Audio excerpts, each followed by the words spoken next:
Fala pessoal, sejam todos bem-vindos a mais um vídeo do NS Futebol. Seguinte, dia de Série A, dia de campeonato italiano para vocês aqui. Clássico, Milan e Juventus. Vamos direto para a análise. Seguinte, entre Milan e Juventus por estilo de jogo, ou seja, o que as equipes vêm fazendo ao longo da competição, existe uma discrepância muito grande? Não, não existe. Tá? 54 a 53 de overall, as duas equipes vêm performando muito parecido, não em estilo de jogo necessariamente, mas em termos de resultados, são equipes que estão na ponta da tabela, ali o Milan na ponta da tabela de fato, o Inter e Juventus na sequência. Quando a gente vai para o mando de campo, aí de fato você passa a ter um favorito. Então você sai da conta de possível empate entre duas equipes equilibradas e passa a ter um franco favorito, que é o Milan 58 a 51. Não porque a Juventus caia muito de performance, mas porque o Milan aumenta muito a sua performance jogando em casa em relação ao total da competição. O que a gente pode esperar do jogo? Duas equipes que gostam de estar com a posse da bola, mas que não necessariamente precisem estar com a posse da bola. Tá? Então, duas equipes que também progridem bem no espaço, o Milan até melhor nesse sentido do que a Juventus é um pouquinho mais de passe, famoso 50-50 de posse de bola, mas o Milan progride mais em campo, conduz mais a bola, né? E aí parte muito do Rafael Leão também pela ponta, o Pulisic também vem fazendo isso bem, de conduzir um pouco mais a bola. O Milan recupera mais rápido, então consegue pressionar um pouco mais e recuperar essa bola, e isso acarreta alguns fatores, tanto na parte ofensiva quanto na parte defensiva de finalização. Ou seja, eu finalizar a gol ou eu sofrer a finalização. Na hora de eu finalizar a gol, quem finaliza mais, por conta também do mando de campo, Milan. Quem converte mais equilibrado na taxa de conversão, mas ainda é o Milan. Tá? E na hora de defender por bloqueio a Juventus, uma boa diferença, mas o goleiro do Milan faz a diferença em relação ao goleiro da Juventus. O que a gente vai precisar entender? Como que esse Milan veio com outro goleiro depois da expulsão, e obviamente não será o Giroud que vai para o gol. Então assim, agora a gente vai ter que ver como esse Milan vai se comportar, tá? Apesar do goleiro, por exemplo, na Champions ter ido bem.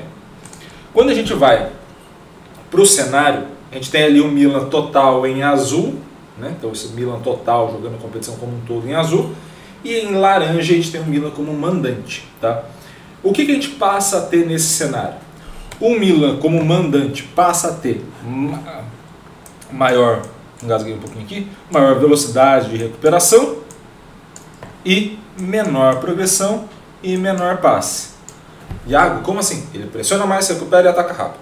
Tá? Em relação ao total da competição, por vezes jogando fora, você acaba até recuperando essa bola mais lentamente, mas você mantém mais ela, né? Principalmente a depender do estilo do adversário. Isso é bom ou ruim para o Milan, Iago? Vamos analisar em termos de impacto.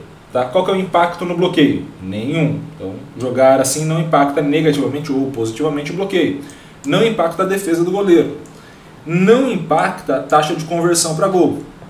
Mas tem um belíssimo impacto aumentando os chutes dentro de casa. Então, jogar assim implica em aumentar o chute certo, com uma taxa de conversão bem parecida, o que faz o Milan levar a vantagem, porque não prejudica nenhum critério e só melhora um deles. Então, acaba sendo positivo para a equipe do Milan.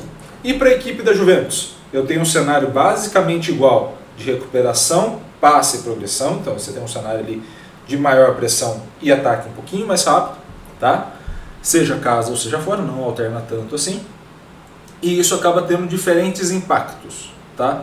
Jogando em casa, jogando no total da competição, eu acabo tendo mais chutes. Jogando fora de casa, eu acabo tendo mais bloqueio. Tá? O restante mantém defesa e conversão, mas basicamente são as mesmas. Isso é positivo ou negativo? Não interfere tanto, uma vai compensando a outra. Só que é claro, se eu tenho melhor índice de defesa e pior índice de ataque, eu me aproximo muito mais de empates do que de vitórias.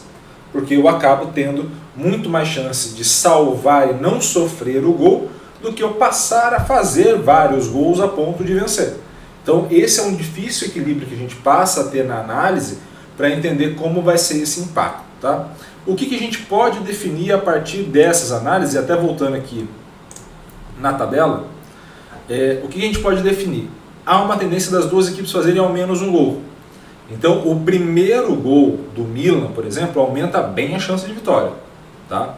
aumenta bem a chance de vitória. Por quê? Porque tende a fazer pelo menos um, já cravou um, e aí há a tendência de ir buscar o segundo.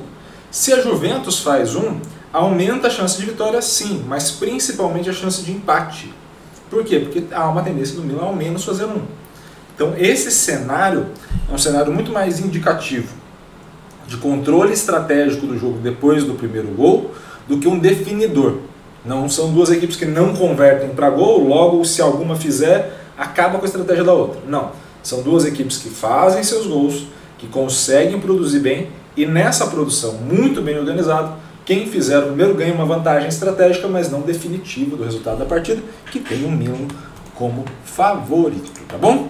Espero muito que vocês tenham gostado desse vídeo. Gostou? Curta, comente, compartilhe esse vídeo com o máximo possível de gente. E é claro, se inscreva no canal e ative o sininho para receber todas as notificações. Um grande abraço a todos, obrigado pelo carinho, pela audiência e valeu. Até a próxima.